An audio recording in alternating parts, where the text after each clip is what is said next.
Está no ar mais um programa 45 minutos. Eu sou Leonardo Martinho, São Paulo ainda é líder e olha, hoje está difícil. Tá. Senhoras e senhores, Vini na área.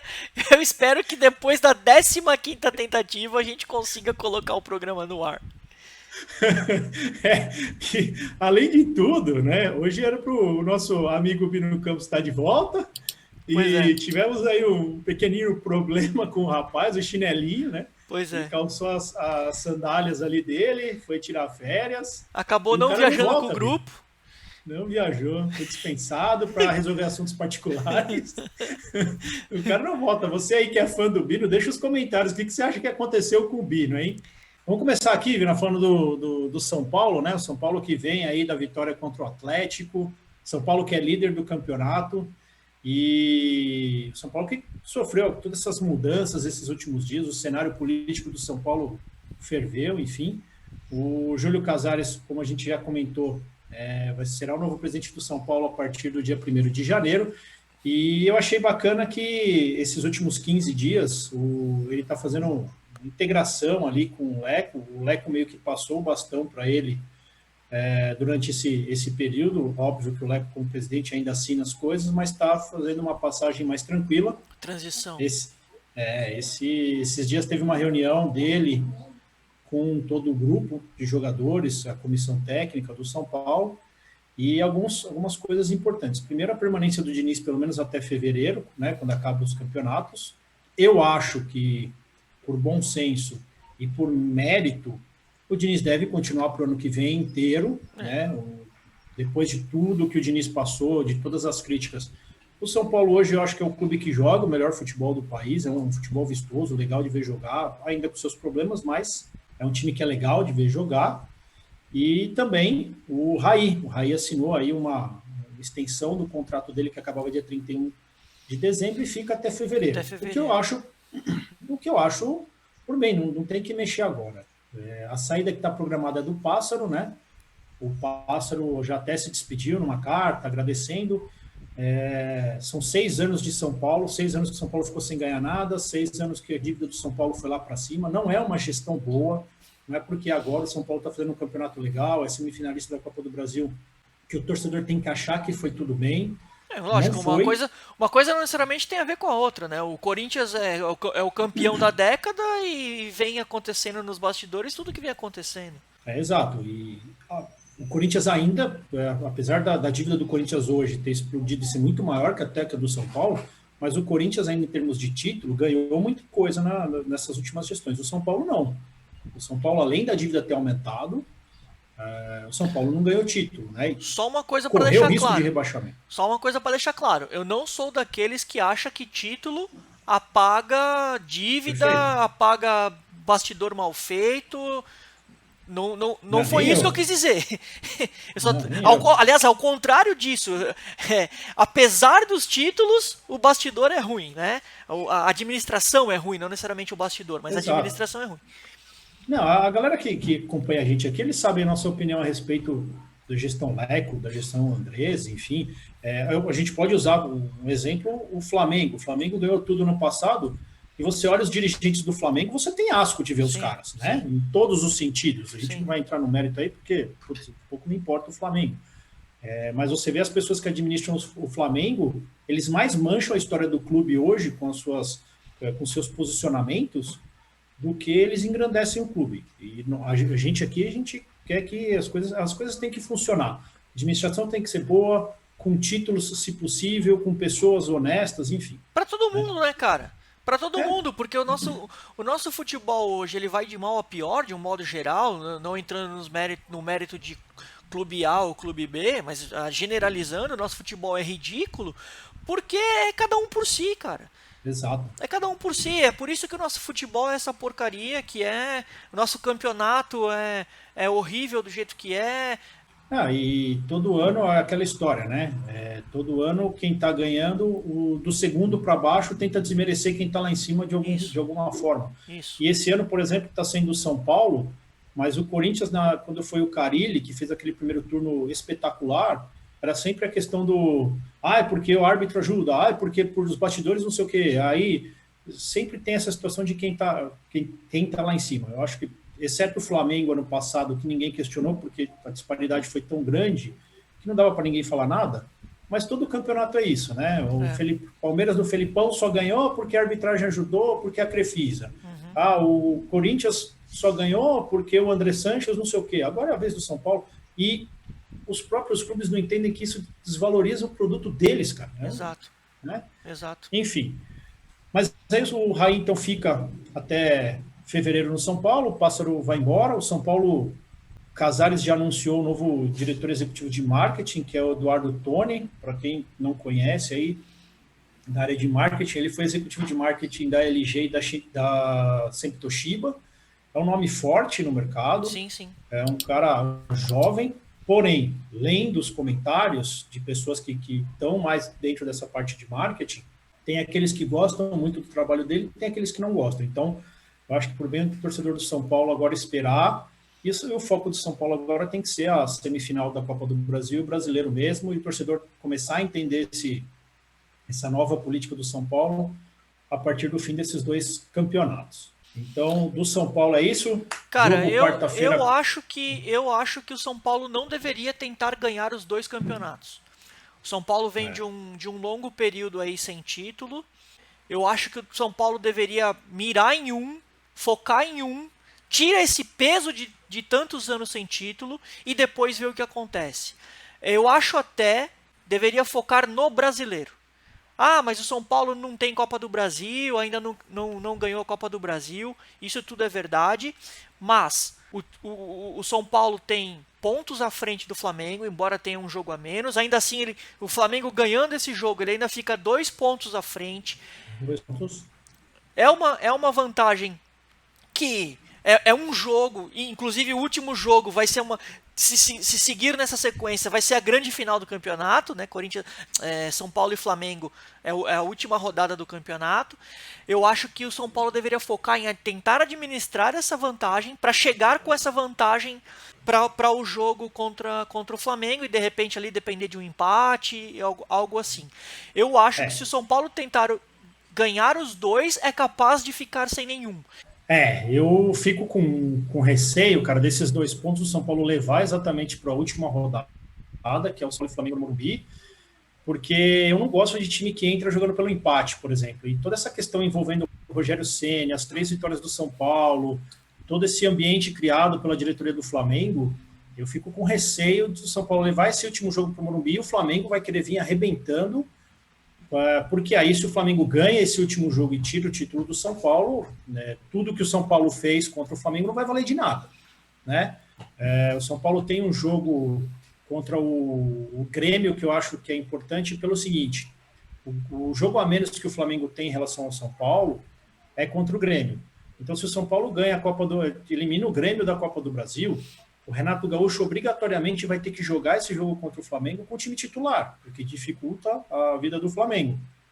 Se o Grêmio vai para a final da Copa do Brasil, a gente conhece o Renato Gaúcho, cara. Ele vai colocar só a molecada para jogar contra o Flamengo, aí vai perder de 4-5 do Flamengo, e isso dificulta o São Paulo no Campeonato Brasileiro. Então, o São Paulo tem esse jogo contra o Grêmio, se o time de São Paulo entender a importância dessa semifinal, eu acho que ajuda, o São Paulo eliminando o Grêmio vai ajudar o São Paulo nas duas frentes, né? Mas tem que se manter no topo, não tem jeito, é complicado. E é difícil também a gente falar o que o técnico deve fazer ou não, porque às vezes você perde o jogo por uma bola e aí o torcedor vai falar, poxa, devia ter priorizado isso, devia ter priorizado aquilo. Enfim, vamos aguardar. Para finalizar os próximos jogos do São Paulo, aí amanhã o Grêmio, lá no Sul, em Grêmio, né, na primeira partida da semifinal da Copa do Brasil. E no sábado, dia 26, depois do Natal, pega o Fluminense, fora também, pelo Campeonato Brasileiro, um jogo importantíssimo para o São Paulo. Finalizamos São Paulo? São Paulo, finalizamos. E vamos falar do Corinthians ontem, né, cara? Que jogo, hein, meu? Não esperava nada do jogo, ninguém esperava nada. E que jogo gostoso de assistir, cara. Foi, cara, assim, foi realmente um jogo que não dava para esperar grandes coisas, né? Porque o que a gente imaginava é que o Goiás fosse vir extremamente fechado, jogando por uma bola para ver o que acontece. Mas aos 3 minutos, quando o Corinthians toma o gol, eu acho que todo esse planejamento vai por água abaixo, talvez dos dois times. Dos dois times. Porque assim, o Corinthians, ou não também, mas assim, o Corinthians já era um jogo para proposta de jogo do Corinthians, né? Que o Corinthians deveria propor o jogo, ele precisava fazer o seu jogo para poder ganhar. E o Goiás fazendo o gol aos 3 minutos, na verdade, eu pensei que agora, que assim, ali praticamente o jogo já teria acabado, porque se o Goiás, pelo menos é o que eu imaginava, que se o Goiás já estaria na tática 11-0, fez o gol no começo. fazendo o gol aos 3 minutos, e para minha grata surpresa, não foi nada disso que aconteceu. Os Aleluia, dois, né, cara? aleluia, aleluia. Os dois times quiseram jogo e os dois times jogaram muito bem. Esse jogo do Goiás foi aquele jogo que você fala assim, meu, não dá para entender como o Goiás é o lanterna do campeonato. Porque se ele joga desse jeito todos os jogos, ele não estaria ali embaixo. Pelo menos, sabe, não dá para entender. São essas coisas que o futebol faz, né? São Paulo e Goiás, por exemplo, era um time totalmente diferente. O Goiás era totalmente diferente de ontem. Aliás, o São Paulo e o Corinthians também era muito diferente.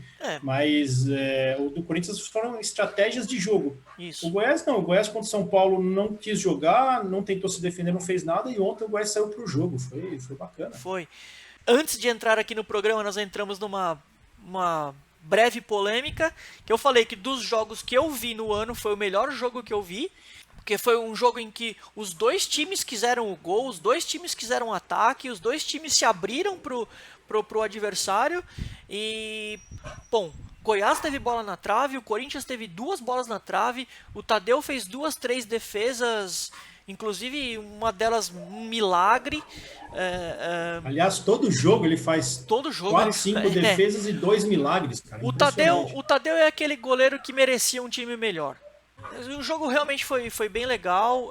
O Mancini ele tá conseguindo colocar no Corinthians uma coisa que não é muito comum do Corinthians, que é embora se fale muito no Corinthians já tem alguns anos do jogo a jogo, né? Essa filosofia que veio com o Carille, vamos pensar no jogo a jogo, mas essa filosofia do Carille do pensar o jogo a jogo não necessariamente era estudar o adversário para o jogo a jogo. Eu vou tentar me explicar melhor. Por exemplo, o jogo que o Corinthians fez ontem foi completamente diferente do jogo que o Corinthians fez contra o São Paulo. Nossa. Contra o São Paulo, o Corinthians sabia que não dava para propor o jogo, não era ele que ia mandar no jogo, embora a gente já tenha falado que não foi exclusivamente defensivo, foi um sistema de jogo, foi uma estratégia de jogo. Se defender, chamar o bloco de ataque de São Paulo para sair no contra-ataque, e funcionou. Mas ontem não. Você jogando contra o Lanterna dentro de casa, era um jogo que você tinha que propor. E na expectativa do Goiás vir bem fechado, o que o Mancini fez? Em vez de jogar como eu prefiro, pelo menos com esses jogadores que tem lá do Corinthians hoje, em vez dele jogar, por exemplo, com o Léo Natel ou com o Davó, que são jogadores mais rápidos, eles não são fixos ali na área, sabendo que o Goiás estaria fechado dentro da sua área, ele joga com o Jô. Porque o Jô que é o cara que vai ter a bola aérea, vai ser o cara que vai conseguir fazer um pivô. Vai trombar. Vai trombar. Exatamente. Se ele faz isso contra o São Paulo, o Jô ia pegar o Bruno Alves e o Arboleda e exatamente. Não ia pegar na bola, né? Exatamente. E o sistema do São Paulo é bem diferente, né? Porque o São Paulo no ataque sobe muito com os 2 blocos, né, de 4. Então o espaço nas costas da zaga, que foi o que o Mancini explorou, fica muito mais aberto. Quando você tem a defesa toda dentro da sua área, da área adversária, no caso, você precisa desse cara lá dentro para trombar e tentar abrir algum espaço, né? Se você pega o gol do Corinthians contra o São Paulo, se é o Jô que recebe a bola no lugar do Otero, o zagueiro do São Paulo chega, o Jô pode até dominar a bola, tal, mas o Jô ia parar e esperar o ataque vir. O resultado do jogo não ia sair. Isso. E assim, eu acho muito interessante isso que o Mancini está fazendo, porque diferente do São Paulo, do Flamengo, até do Atlético Mineiro, o Corinthians está há pouco tempo com o técnico, então o Corinthians não tem um padrão de jogo definido. Você não vai esperar que o São Paulo vá jogar contra o Corinthians e contra o Flamengo de maneiras diferentes. O São Paulo vai jogar da mesma maneira, assim como o Flamengo vai jogar da mesma maneira. O Corinthians, essa ideia de jogar do São Paulo contra o São Paulo de uma forma, o Flamengo de uma forma e o Goiás de outra forma, para o que o Corinthians precisa do campeonato hoje é a melhor maneira de se fazer. Ele não está diminuindo o tamanho do Corinthians, não, ele está entendendo que hoje, olha, para jogar contra esses times que estão lá em cima, eu não posso atacar. Se o Corinthians ataca o São Paulo, o Corinthians toma 3, cara. Seria perfeito para mim, perfeito. E para te colocar uma ideia, Vinícius, fica aquela questão, né? 7 rodadas com o Coelho, onde o Corinthians estaria agora? Não, você é louco, já estaria na zona do rebaixamento. Assim, seu André Sanches, o André Sanches tinha que... A galera tem que cobrar ele disso. Como que deixou o Coelho tanto tempo lá, cara? Pois é, mas cobra, cara. O pior é que cobra. Ou o melhor é que cobra. Eu acho que o grande aprendizado... Assim, entendam o que eu quero dizer. O Mancini já é cobra criada. Não é que ele aprendeu naquele jogo. Mas pro estilo que ele precisava pro Corinthians, o grande aprendizado foi o jogo contra o Flamengo. Que ele achou que dava para jogar contra o Flamengo, porque o Corinthians estava em casa e tal. E, né?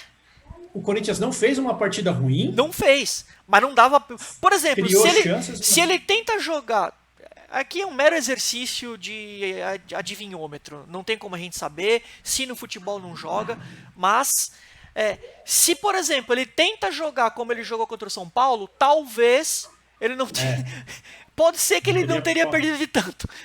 Né? E se ele tivesse jogado contra o São Paulo do jeito que ele quis jogar contra o Corinthians, ou contra o Goiás ontem, ou contra o Flamengo, ou contra o Goiás ontem, a chance dele tomar 2-3 é grande, cara. Exato. O exemplo foi o São Paulo contra o Atlético. O Atlético quis jogar contra o São Paulo. Exato. Não dá. Eu acho que, assim, é legal quando isso acontece, né, cara? Você tem exemplos claros de como funciona o pensamento ali do técnico preparando uma estratégia para um que está sendo bem executado. E que está sendo bem executado, exatamente. Exato. Porque os jogadores, assim, aparentemente eles se deram muito bem, né, com o Mancini. As entrevistas do Mancini realmente são muito legais, eu acho muito, muito legal. Ele faz questão de tratar os repórteres pelo nome. Quando ele não consegue ouvir o nome do repórter, ele pergunta pro assessor de imprensa quem está falando. Ele anota o nome para ele não esquecer. Eu acho isso muito legal. Eu, particularmente, eu sou um cara que... Eu gosto muito de tratar as pessoas pelo nome. Então, assim, se eu vou por algum motivo preciso ir no banco, eu gosto de ler o nome do cara no crachá, sabe? Quando eu vou a um mercado, eu gosto de tratar o caixa pelo nome, sabe? Porque as pessoas não são um número, as pessoas não estão ali para me servir, né? Quando é um garçom que tem o nome, eu gosto de chamar o cara pelo nome. As pessoas não estão ali por obrigação me servindo, é o emprego delas, né? Eu tô ali por um acaso, né? Então, assim, eu gosto de tratar as pessoas pelo nome. E é isso que ele faz. E teve uma curiosidade na última coletiva dele, que foi no sábado. Até para ele dar uma bronca, entre aspas, no repórter, ele deu uma bronca com classe, sabe? Porque um cara perguntou para ele sobre o Jonathan Cafu. Mas sobre o Gemerson. O cara falou assim, mas o Gemerson ia estrear contra o São Paulo, não estreou, aí a gente achou que ele ia jogar contra o Goiás, não vai jogar.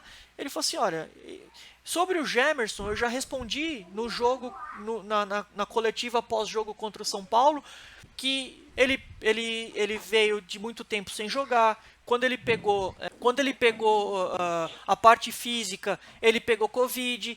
Aí o Covid, ele é muito invasivo, tem que recuperar de novo a parte física, tal, não sei o que.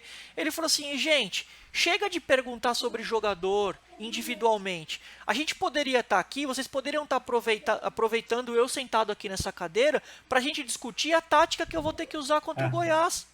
Eu já respondi isso que você me perguntou no sábado e eu vou manter a minha resposta. Eu vou te dar a mesma resposta que eu te dei no sábado. Então, assim, até para falar que o cara fez uma pergunta em vão, ele manteve uma classe, sabe? Aliás, repórter brasileiro são pouquíssimos, né, os que conseguem fazer uma pergunta decente, né, cara? Impressionante.